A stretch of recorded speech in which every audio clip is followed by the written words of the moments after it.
মিনান নিসাই ওয়াল বিলদানিল والبنين والقناطير المقنطرة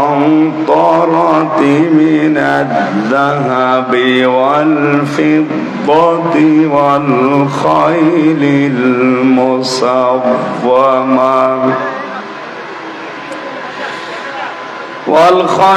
المصومة والأنعام والله عنده حسن المآب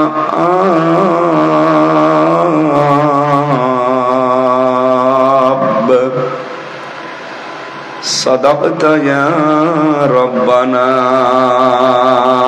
اللهم صل على سيدنا قريشي মিছিলে শামিল করে নিও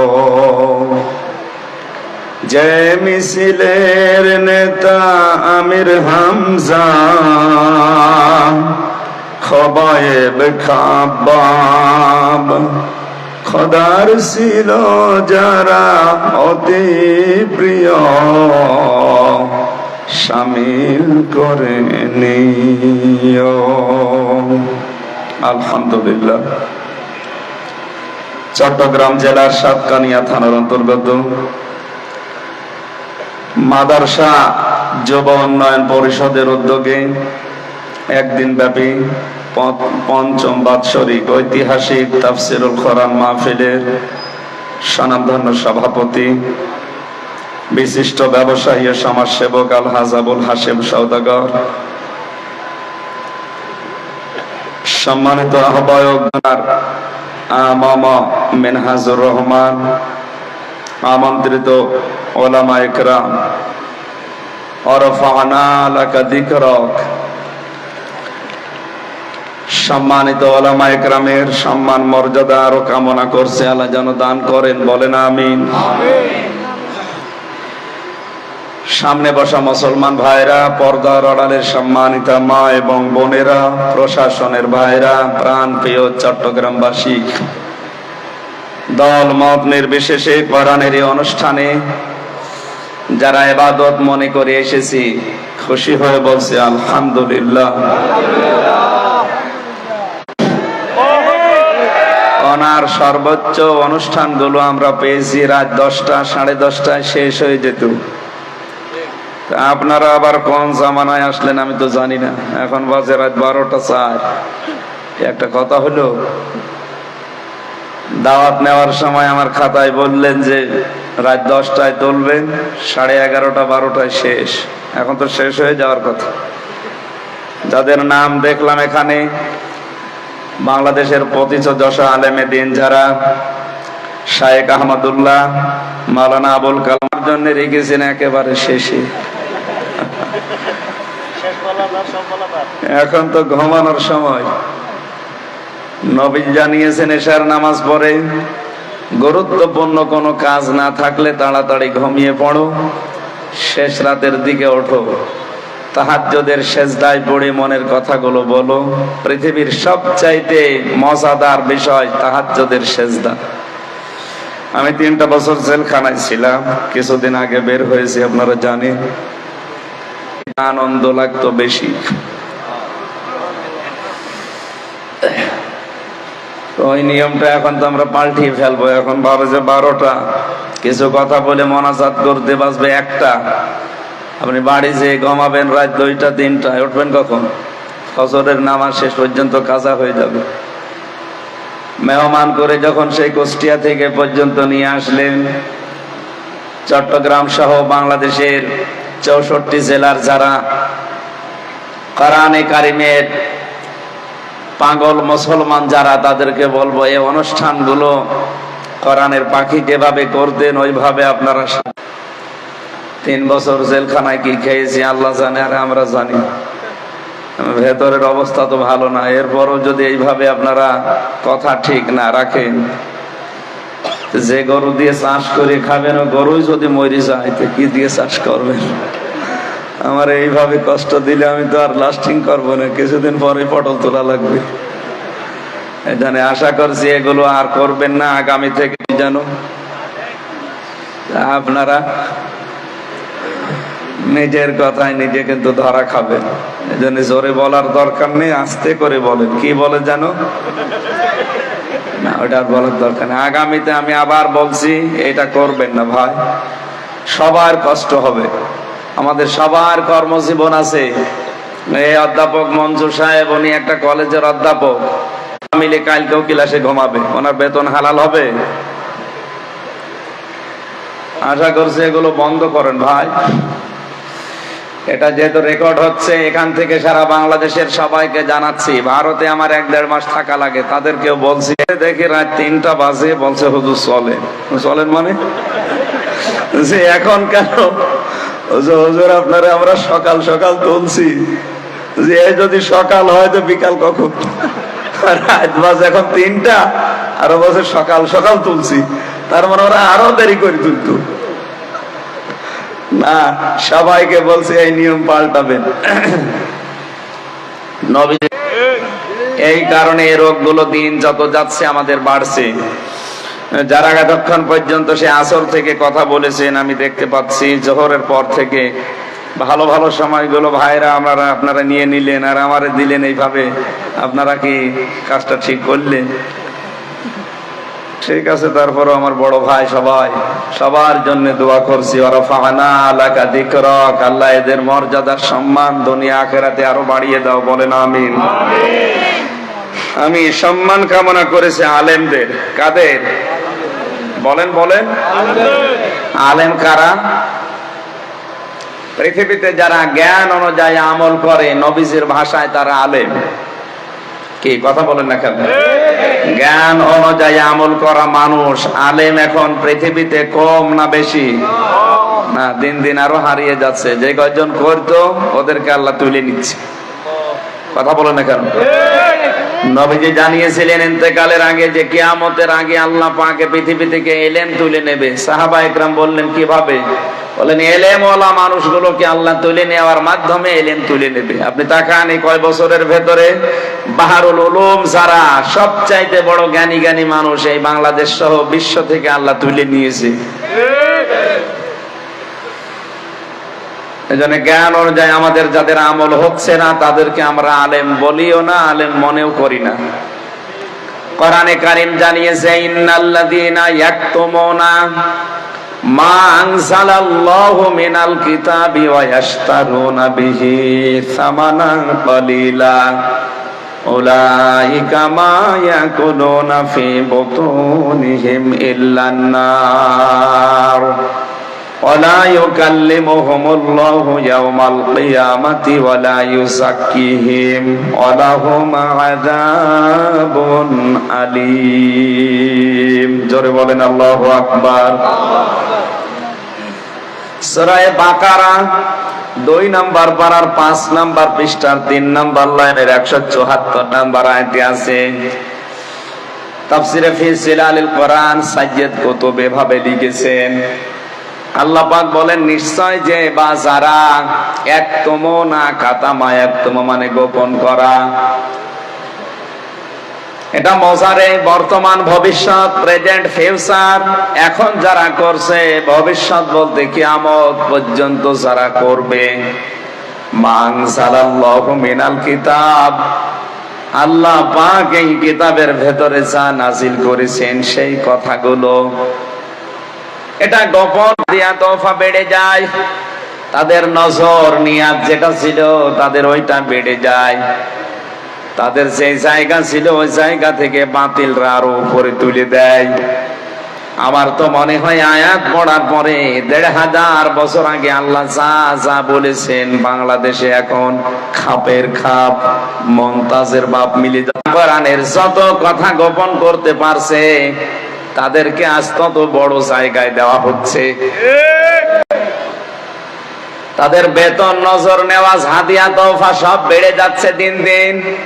কোরআনের ভাষায় আল্লাহ পাক বলেন, এই যে বেতন নজর নেয়াজ যেগুলো বাড়ে এগুলো একটাও কিন্তু ঠিক না, এগুলো সব জাহান্নামের আগুন।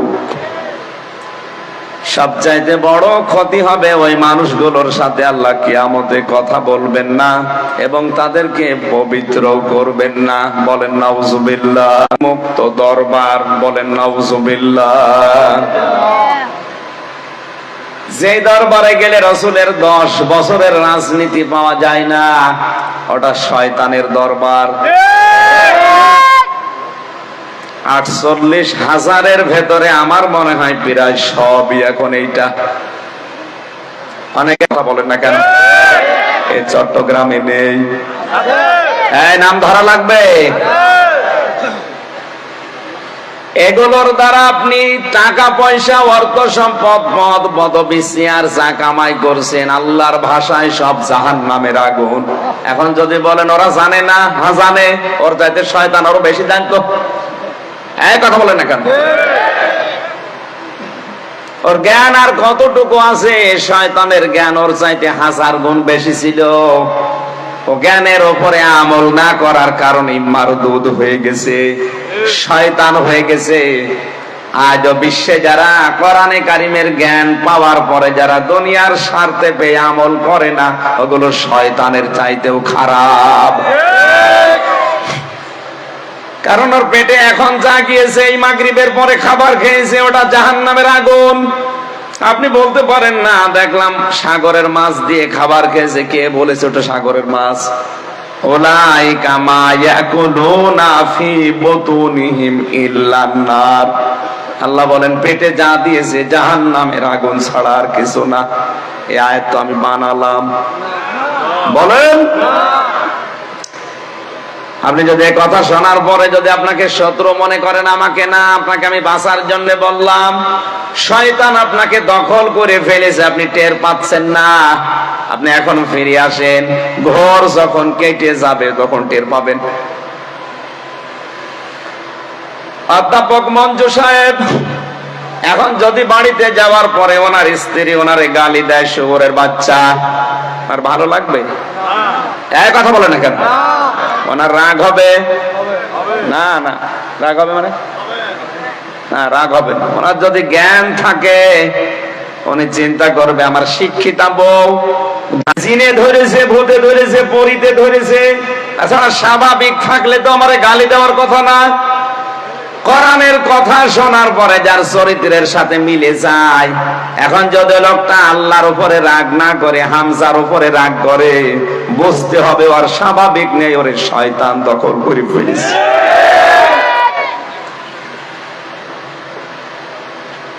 আয়াতের শেষের দুইটা কথা বেশি মারাত্মক। ওয়ালা ইউকাল্লিমুহুমুল্লাহ, আল্লাহ তাদের সাথে কথা বলছে না, বলবেও না। অথচ এই বাংলাদেশ সহ বিশ্বে আজ যারা আল্লাহর কথাগুলো গোপন করে, ওই ভণ্ড পীরগুলো আজ আওয়াজ ছড়িয়েছে, আল্লাহর সাথে আমার কথা হয়। ঢাকাতে বহু দরবার আছে যে দরবার থেকে আওয়াজ পাওয়া যায় যে ওদের পীর সাহেব নাকি আল্লাহর সাথে ডাইরেক্ট কথা বলে। আল্লাহ বলে যে আলেম আল্লাহর ইবাদতে নিজেকে নিয়োজিত রাখে। আপনি হিসাব করে বলেন, এই আলেম বাংলাদেশে এখন হাতে গোনা নেই। বিশাল জব্বা গায়ে দিয়ে, পাগড়ি মাথার উপরে ফেলে দিয়ে, রুমাল দিয়ে মনে হচ্ছে আসমান থেকে পালিয়ে এসেছে জিবরাইলের ছোট। এর বিপরীতে যারা আছে তাদের সাথে সংঘর্ষ বাঁধবে। মুহাম্মদ রাসূলুল্লাহ কালেমার দাওয়াত দিয়ে তিনি শত্রু হয়েছিলেন জালেমদের, আর তার দাওয়াত যারা কবুল করেছে তারাও কিন্তু জালেমদের টার্গেট হয়েছিল। আজ আমরা অনেকেই কালেমার দাওয়াত দেই, যাদের কাছে দেয় ওরাও বোঝে না, যে দেয় সেও বোঝে না। আপনি সহজ কথাটা কেন? আজ ফিলিস্তিন সহ আফগানিস্তান সহ এই বিশ্বের যত মুসলমানেরা কালেমা বুঝে পড়ে তাদেরই টার্গেট করে আজ ইহুদিরা। ফিলিস্তিনকে এমনি টার্গেট করে নাই। ৮২ বার যদি বিশ্ব নবীকে ওরা জীবিত অবস্থায় মেরে ফেলার জন্য টার্গেট নেয়, এমনকি মারা যাওয়ার পরেও তাকে কবর থেকে তুলে নেওয়ার জন্য ষড়যন্ত্র করেছিল। তাহলে আজও বিশ্বে যারা সত্যি নবীর মতো কালেমার কথা, ইহুদি, খ্রিস্টান, বৌদ্ধ, হিন্দু, মাজুসি, শুধু মুসলমান বাদ দিয়ে ৪৫০০ জাতি এখন দুনিয়ায়, সব ওরা এক। কোরআনে কারিমে আল্লাহ পররাষ্ট্রনীতির আয়াত দিয়েছেন, ইয়া আইয়ুহাল্লাযীনা আমানু লা তাত্তাখিযুল ইয়াহুদা ওয়ান নাসারা আউলিয়া বা'দুহুম আউলিয়া বা'দ। খুব ভালো করে শোনেন, হয়তো আয়াতটা এভাবে শোনেননি। আলেম যারা আছে তাদেরকে বলছি, ওহে যারা ঈমানের দাবি করো, এটা সূরা মায়েদার ৫১ নম্বর আয়াত, তাদেরকে বলছি লা তাত্তাখিযুল ইয়াহুদা ওয়ান নাসারা আউলিয়া, ইহুদি আর নাসারাদেরকে তোমরা কখনো বন্ধু হিসাবে গ্রহণ করবা না। এই আয়াতটা কার? বলেন বলেন। আয়াতের পরবর্তী শব্দ কি? বা'দুহুম আউলিয়া ও বাদ, যখন তারা একে অপরের বন্ধু। পররাষ্ট্রনীতির এই আয়াতটা আল্লাহ এমনিতে নাযিল করেন নাই। বিশ্বে টিকে থাকতে হলে, বিশ্বে চলতে হলে পররাষ্ট্রনীতি এটা একটা ইবাদত, এটা আপনার লাগবে। ইহুদি, খ্রিস্টান, বৌদ্ধ, হিন্দু যারা আছে তারা যদি একে অপরের বন্ধু হয়ে কাজ করে, তখন আর তাদের সাথে মিল মহব্বত দিয়ে চলা যাবে না। আজ ইহুদিরা খ্রিস্টানদের বন্ধু, খ্রিস্টান ছিলাম। কালেমা হচ্ছে বিপ্লবাত্মক একটা বাক্য। এ বাক্য বলতে গেলে এর বিরুদ্ধে যারা আছে অবশ্যই তাদের সাথে সংঘাত হবে, মাস্ট বি। আল্লাহ আমাদেরকে কালেমা সাজ্জেদ কুতুবের মতো বোঝার তৌফিক দিন, বলেন আমিন। তাকে ফাঁসির আসামি যখন করা হয়েছে,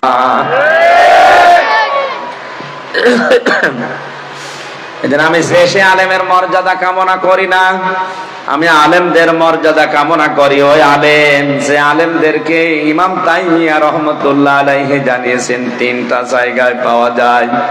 ১ নম্বরে মাটির নিচে, ২ নম্বরে জিহাদের ময়দানে, ৩ নম্বরে জালেমের জেলখানায়। আল্লাহ আলেমদের মর্যাদা তুমি সত্যিই বাড়িয়ে দাও, হাক্কানি আলেমদের, বলেন আমিন। দরুদ আর সালাম পড়ছি আমাদের নবী মুহাম্মদ রাসূলুল্লাহ সাল্লাল্লাহু আলাইহি ওয়াসাল্লামের প্রতি। আমার আজকের কালাম তাফসীর আকারে হয়তো তারা কথা বলেছে, মূল কথা আপনারা শুনে ফেলেছেন। আমি তো ছোট মানুষ, যতটুকু পারি আয়াতের উপরে আমার যতটুকু স্টাডি আছে, পড়াশোনা আছে, তাফসীর আকারে আমি বলার চেষ্টা করব ইনশাআল্লাহ। শয়তান যদি আশপাশে থাকে, তাকে যেন আমরা তাড়াতে পারি। শয়তান তাড়ানোর দোয়া আগে পড়ে, আউযু বিল্লাহি মিনাশ শাইতানির রাজীম, বিসমিল্লাহির রহমানির রহিম।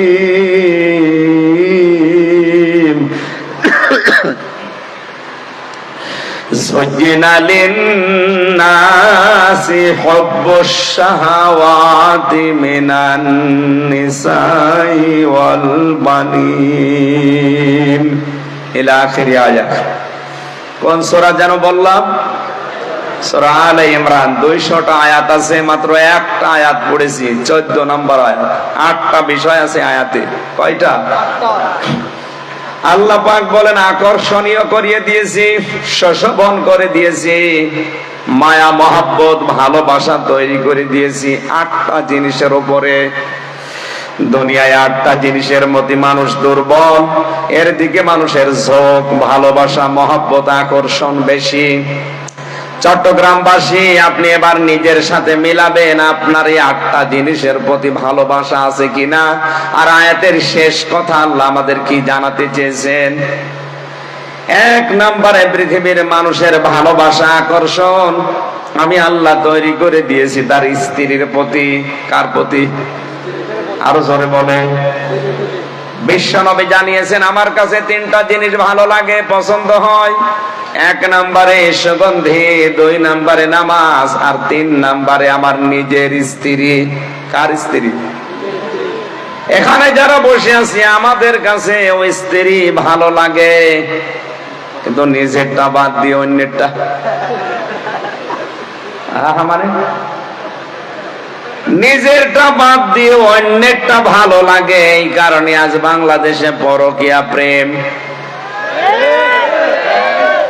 আমি আয়াতের তাফসীর পড়তে গিয়ে তাফসীরে হাক্কানিতে পেয়েছি, কেউ যদি পরকীয়া প্রেমে লিপ্ত হয় কমপক্ষে দুনিয়া আখিরাত মিলে তার 6টা ক্ষতি হবে। এখানে যদি থাকেন এই মুহূর্তে আপনার চরিত্র পাল্টাবেন। 1 নম্বরে আপনার চেহারার উজ্জ্বলতা নষ্ট হয়ে যাবে। 2 নম্বরে আপনার জীবনের ইবাদত বন্দেগী কবুল হওয়া বন্ধ হয়ে যাবে। 3 নম্বরে মরণের সময় আপনি বেঈমান হয়ে মারা যাবেন, ঈমান পাবেন না।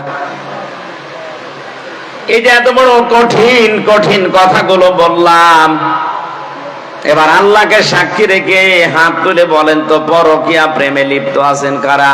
হাত তোলেন তো। ও, এই হাদিস বলা আমার মনে হয় এই জেলার জন্য না, এই কুষ্টিয়ার জন্য কার্যকর। আলহামদুলিল্লাহ, যাক ভালো, এই এলাকায় পরকীয়া প্রেম নেই। যদি কেউ এরকম চরিত্রে থাকেন, আপনি কি মনে করেন আমি বুঝি না? নিজের স্ত্রী বাদ দিয়ে অন্যের স্ত্রীর সাথে হোক, অন্যের মেয়ে লোকের সাথে যে লাইন আপনি লাগিয়েছেন, কোন কারণে লাগান বলেন তো? যে মেয়ে লোকের সাথে লাইন করলেন ওর ভেতরে যা আছে আপনার স্ত্রীর ভেতরেও তাই আছে। এই কথা বলেন এখন, নাকি জিনিসপত্র কম বেশি আছে? সব পুরোপুরি ঠিক। হ্যাঁ, এখানে একটু ছোট্ট কথা বলা দরকার। এখানে হাজারো স্বামী বসে আছে, এই কারণে বলছি। মেয়েরা আছে না, সম্মানিতা মা বোনেরা, বাংলাদেশের পুরুষ মানুষের শরীর এমনি চলে না কলকাতা হারবার আর ইন্ডিয়া হারবাল ছাড়া। কথা বলছেন এখানে, এদের যে যৌবন এ তো এমনি চলে না। এর বড় যদি কোন পুরুষ মানুষ আপনারে রেখে লাইন করে, বুঝতে হবে শুধু ওই পুরুষের একা দোষ না, আপনারও কিছু দোষ আছে। আল্লাহর নবী জানিয়েছেন এই পৃথিবীতে যখন স্বামী বাড়িতে আসবে, দুনিয়ায় যত কাজ থাক সব কাজ মেয়েদের জন্য নিষিদ্ধ। স্বামীকে আগে হাসি মুখে সালাম দিয়ে তাকে সময় দেওয়া মেয়েদের জন্য বড় ইবাদত। এইটা পারিবারিক জীবনে না থাকার কারণে স্ত্রীর পক্ষ থেকে রেসপেক্ট, সম্মান এবং আদর সোহাগ যেটা পাওয়া দরকার, অধিকাংশ পরিবারের স্বামী এটা পায় না, এই জন্য লাইন করে। এবারে একটু জোরে বলেন ঠিক। তার মানে বোঝা যাচ্ছে এখানে লাইন মারা লোক আছে।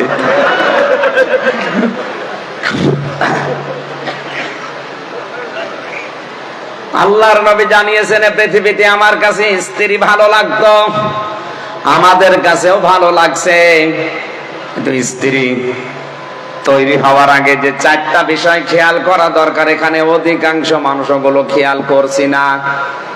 এই যে লোকটা বসে আছে, বিয়ে করার পরে 10 বছর পার হয়ে গেছে, হয়তো এখন উনি বউ পাল্টাতে পারবে, কিন্তু সন্তান হয়ে গেছে 2-3টা। বলেন তো তারা তাদের মা পাল্টাতে পারবে? আরো আসতে বলেন। এই জন্য উনি সহ যত মানুষ এখানে আমরা আছি, বিয়ে করার আগে অবশ্যই সন্তানের মা কে হবে তার গুণাগুণ 4টা দেখে নেওয়া দরকার। 1 নম্বরে তার বংশ দেখতে হবে, 2 নম্বরে তার সৌন্দর্য, 3 নম্বরে তার সম্পদ, 4 নম্বরে দেখা লাগবে আল্লাহওয়ালা দিনদারিত্ব। অথচ আজকে বাংলাদেশ সহ অধিকাংশ মুসলিম দেশে মুসলমানদের বিয়ে শুরু হয় হারাম কাজ দিয়ে। মেয়ে দেখতে যাচ্ছে ছেলের দুলা ভাই আর বাবা, যে বিয়ে করবে যে ছাড়া দোলা ভাই আর বাবার জন্য দেখা ওই মেয়েকে জায়েজ আছে? আরো আসতে বলেন। অনেক জায়গায় দেখা যায় দোলা ভাই আর বাবা মিলে দেখতে গেছে, বাবার পছন্দ হয়ে গেছে, ছেলে বাদ দিয়ে নিজেই বিয়ে করে ফেলেছে। আর ওই মেয়েটা কবুল বলার আগে তো বাবার জন্যেও তা, দোলা ভাইয়ের জন্যেও তা, ওই ছেলের জন্যেও তা। কথা বলেন না কেন? আপনি হারাম কাজ দিয়ে শুরু করলেন কোন কারণে? এরপর সন্তান জন্ম দেওয়ার সময় যেটা করা লাগে ওটা অধিকাংশ মানুষের আমার মনে হয় ওর দোয়ায় জানা নেই। রংপুরে এক মাহফিলে গিয়েছিলাম, এক মুরব্বি এসে বলছে, হুজুর আসসালামু আলাইকুম। চেহারা দেখে তো মনে হচ্ছে অনেক বয়স, কি ছেলে মেয়ে আছে আপনার? কয়টা? 9টা। 9টা ছেলে মেয়ে হয়ে গেছে। দাদা বলে আগে ডাকলাম, বললাম দাদা সন্তান জন্ম দেওয়ার সময় একটা দোয়া পড়া লাগে, একটু বলেন দেখি। বছর বছর দোয়া এখনো পড়া হয়নি। তো ও দোয়া এখনো পড়েননি, 9টা জন্ম দিয়েছেন, আবার কবে পড়বেন? অথচ ওই দুয়ার ভেতরে মারাত্মক 2টা কথা আল্লাহকে বলা হয়, বিসমিল্লাহি, আমি আল্লাহর নামে আরম্ভ করছি আজকের বাসর রাত, আজকের এই সংসার। আল্লাহুম্মা জান্নিবিনা শাইতান ও জান্নিবিশ শাইতান মা রাযাকতানা, আমি এবং আমার স্ত্রী দুইজনেই শয়তান থেকে আল্লাহর আশ্রয় চাই, এবং আমাদেরকে রিজিক হিসাবে আল্লাহ তুমি যা দেবে সন্তান আদি ওগুলো যেন শয়তান থেকে নিরাপদ থাকে, মুক্ত থাকে। এই দোয়াটা আপনি কি খেলাধুলা মনে করেন? নবীজি নিজে শিখিয়েছেন এটা। আজ আমাদের স্ত্রী গুলো যে 4টা গুণ দেখে বিয়ে করার দরকার ছিল, প্রথম 3টা হয়তো অনেকেই দেখে, হ্যাঁ বংশ দেখে, তার সৌন্দর্য দেখে, তার সম্পদ দেখে।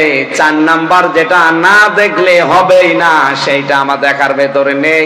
এই জন্য অধিকাংশ পরিবারে আজ জান্নাতের কাঙ্ক্ষিত সুখ নেই। পরিবারগুলো আজ জাহান্নামের অগ্নিকুণ্ডে, মনে হচ্ছে অগ্নিকুণ্ড জ্বলছে, জাহান্নামের আগুন জ্বলছে। এখানে একটা দোয়া শেখায়, আমি স্বামী, প্রত্যেকের স্বামী যারা আছেন তারা দোয়া করবেন, রব্বানা হাব লানা মিন আজওয়াজিনা ওয়া যুররিয়াতিনা কুররাতা আ'য়ুনি ওয়াজআলনা লিল মুত্তাকিনা ইমামা। স্ত্রীর প্রতি মহব্বত, ভালোবাসা, আকর্ষণ, এটা আমার আল্লাহ যেহেতু তৈরি করে দিয়েছে, এখান থেকে আপনি 100 ভাগ মুক্ত থাকতে পারবেন না। কিন্তু সাবধান, এদের পেছনে থাকতে গিয়ে যেন আপনার বিশাল জীবন আখিরাত নষ্ট হয়ে না যায়। এই জন্য তাফসীর মাহফিলের আয়োজন।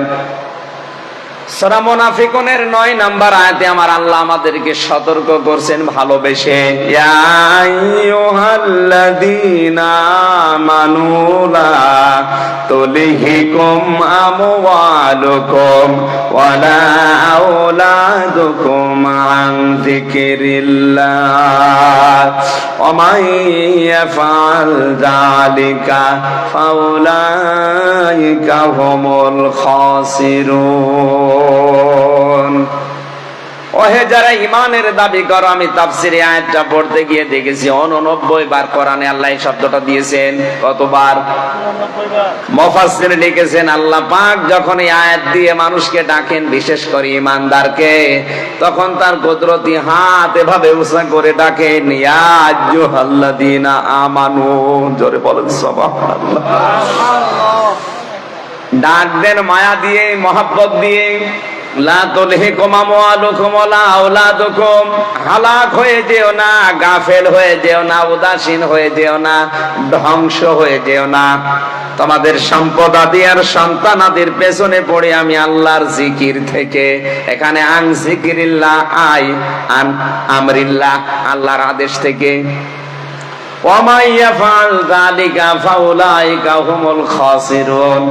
কোন মানুষ যদি এ কাজ করে, স্ত্রী, সন্তান, সম্পদ এগুলোর পেছনে পড়ে আমার আল্লাহর আইনগুলো যদি ভুলে যায়, আল্লাহ পাক বলেন ওই লোকটার জীবন ক্ষতিগ্রস্ত। বলেন নাউজুবিল্লাহ। এই আয়াতটার সাথে আমি বাংলাদেশ এবং বিশ্বের অন্যান্য মুসলিম অনেকগুলো দেশের সাথে মিলিয়ে মিল পাই না। আমি রিমান্ডে যখন ছিলাম, আমি নাম নিলাম না, হিন্দু অফিসার আমারে উনি বলছিল, আমি মিশন ওমানে ছিলাম 2 বছর, ওখানে আমি ছিলাম, যে হোটেলে খাবার খেতাম, খুব ভালো করে মিলাবেন, 2টা বছর আমি ওই হোটেলে খাবার খাই, ওদের ভাষা আমার আয়ত্ত হয়ে গেছে। এই 2টা বছরের ভেতরে দেখলাম ওই দোকানে যে খাবার দিয়ে যায়, পানি দিয়ে যায়, তরকারি দিয়ে যায়, ওই ছেলেটা হচ্ছে দোকানদারের ছোট ছেলে। দোকানদার বসে ক্যাশ কাউন্টারে বসে টাকা গুনতেছে, আর ওই ছেলেটা সারাদিন ডিউটি করে, ওই কাজ করে, পানি দেয়, তরকারি দেয়, ভাত দেয়, এভাবে করে। ওনার একদিন জিজ্ঞাসা করলাম, আপনার নিজের ছেলে, আপনি এত বড় দোকানের মালিক, এত টাকা পয়সা, আপনার ছেলেটাকে ভালোভাবে লেখাপড়া করিয়ে একটা ভালো জায়গায় তুলে দিতে পারেননি? লোকটা ওনার ভাষা দিয়ে আমারে বুঝিয়েছে।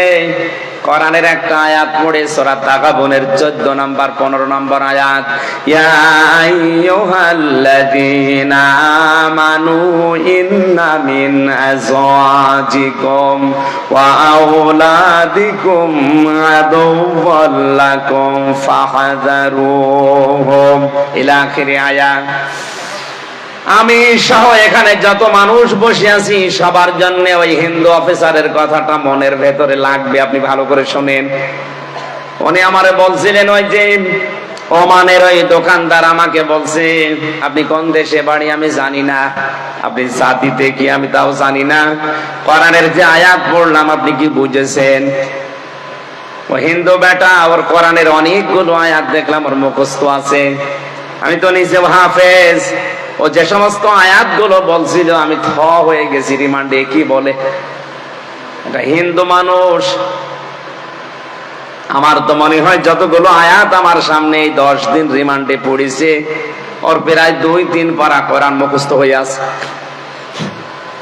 আমারে বলছে, হুজুর এই দোয়াটা, এই আয়াতটা যখন পড়েছে সূরা তাগাবুনের 14 এবং 15 নম্বর আয়াত আমারে শোনালো। আমি তো বাংলায় পড়েছি, আমি বুঝে ফেলেছি উনি আমারে কি বলতে চায়। দোকানদার আমাকে বলতে চেয়েছে, হে আল্লাহর বান্দা, আল্লাহ পাক আমাকে কোরআনে কারিমে জানিয়েছে অবশ্যই তোমাদের স্ত্রী, তোমাদের সন্তান তোমাদের মাঝে মাঝে তোমাদের জন্য শত্রু হয়ে দাঁড়াবে, সুতরাং তাদের সম্পর্কে সতর্ক থাকবা। এটা আমার সন্তানের প্রতি আমার কিছু দায়িত্ব আছে। একে জন্ম দেওয়ার পরে আমি এর একটা সুন্দর নাম রেখেছি, আহমেদ আলী। কি নাম? এর নাম রেখেছি আহমেদ আলী। 2 নম্বর, একে যতটুকু পারি আমি দিনের শিক্ষা দিয়েছি। হ্যাঁ, ইসলাম মানতে গিয়ে যতটুকু দিন জানা লাগে ও জানে। 3 নম্বরে ওর একটা কর্মজীবন তৈরি করে দেওয়া দরকার, হালাল। আমার যতটুকু সামর্থ্য ছিল আমি তৈরি করে দিয়েছি। তাই বলে তো আমি ওর জন্য ঘুষ দিয়ে বড় জায়গায় চাকরি দিয়ে আমার আখিরাত নষ্ট করতে পারি না। এরকম বাবা দেশে নেই। নিজের সন্তানের যোগ্যতা নেই, এরপরে উপরে টাকা পয়সা দিয়ে এমন জায়গায় বসিয়েছে, টাকা দিয়ে ঘুষ দিয়ে। আমি বেশি বলে ফেললাম? এই কথা বলেন না কেন? এ বাবা কিন্তু জানে যে চেয়ারের যোগ্যতায় আমার ছেলে নেই, এরপরও ঘুষ দিয়ে ওই জায়গাটা, ওই চেয়ারে তাকে বসিয়ে চেয়ারটায় বসে আরো আজে বাজে কাজে, অবৈধ কাজে আঞ্জাম দিচ্ছে ওর ছেলে, কারণ চেয়ারের যোগ্যতা তো ছেলের নেই। দোকানদার বলছে, আল্লাহর বান্দা, 4 নাম্বার, ওকে আমি একটা সৎ পাত্রী দেখে পাত্রস্থ করেছি, ওকে আমি একটা সৎ পাত্রী দেখে বিয়ে দিয়েছি। নবীজি আমাকে 4টা দায়িত্ব দিয়েছিল, আমি পুঙ্খানুপুঙ্খানু ভাবে আদায় করলাম। ওর জন্য দুনিয়াদার হয়ে আমি তো জাহান্নামে যেতে পারি না। আপনি হিসাব করে মেলান তো বাংলাদেশের সাথে। কি সমস্যা? কি প্রশাসনিক কি কারণ? এর চাইতে আবার কি কবরের নিচের ওয়াজ করব? স্ত্রীর গুণাগুণ বললেও যদি আপনার সমস্যা হয়, এ মাহফিল দিয়েছেন কেন? আগামীতে মমতাজের গান দেবেন, বিশেষ মোনাজাত করেন। কিসের মোনাজাত? এখন তো মোনাজাত করলে বদদুয়া করব।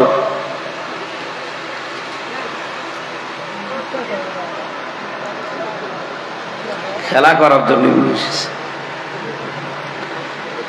সম্মানিত ভাইরা, আমরা যে 8টা গুণ বলার জন্য বসেছিলাম, আমি তাফসীর আকারে এই কথা বলছিলাম ইবনে কাসির থেকে, নাকি বানিয়ে বানিয়ে বলছি? অন্যান্য দেশের মুসলিমদের সন্তানাদি আর স্ত্রীর প্রতি যে দায়িত্ব কোরআন দিয়ে তারা যেভাবে বুঝেছে, আমাদের ওইভাবে বোঝা সম্ভব হচ্ছে না। আমরা আকর্ষণীয় মনে করে তাদের কারণে আজ আখিরাত ধ্বংস করে ফেলছি। আল্লাহ আমাদেরকে সূরা আলে ইমরানের 14 নম্বর আয়াতটা বোঝার তৌফিক দিন না।